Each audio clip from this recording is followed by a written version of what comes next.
추미애. 사람이 높은 세상, 사람을 높이는 나라를 전공법으로 만들겠습니다.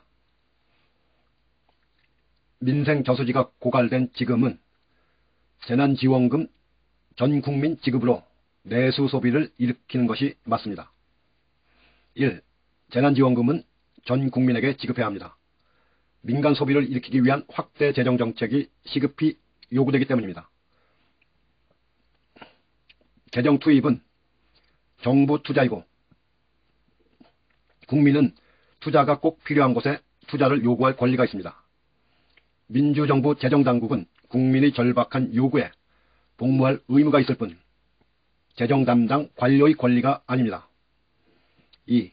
교역 규모 10위권 무역수지 흑자국인 나라에서 국민은 너무 힘듭니다. 그 이유는 내수가 너무나 빈약하기 때문입니다.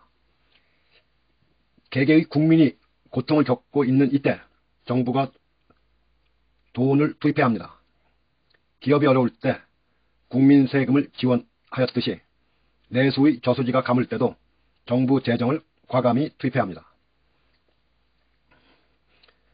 3. 확장 재정이 인플레를 유발시킬 우려가 있다며 국민에게 겁을 주고 있습니다.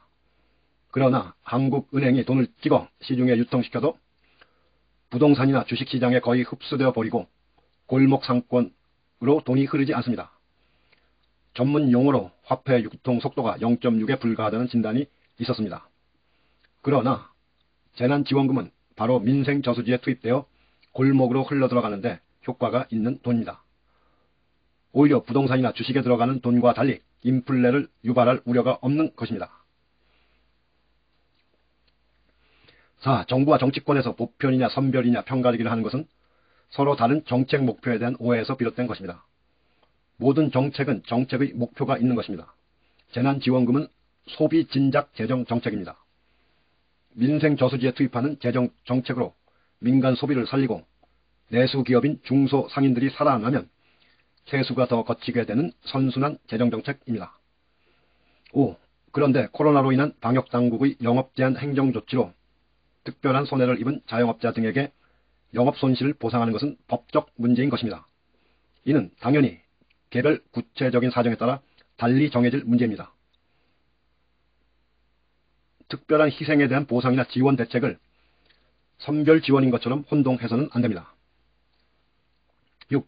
선별이냐 보편이냐 하는 것은 재난지원금 같은 재정정책에서의 논란이 아니라 복지정책에 관한 것입니다. 영업 제한으로 더군다나 그렇지 않을 때보다 일자리 구하기가 더 어려워진 취약계층에 대해 보편적 복지와 보편적 사회서비스도 확대하는 한편 집중복지를 통해 개별적으로도 더 두텁게 보호해야 하는 것입니다. 7. 재정은 국민으로부터 나온 것이므로 국민에게 돌아가야 하는 재정민주성 원칙을 재정당국은 따라야 합니다.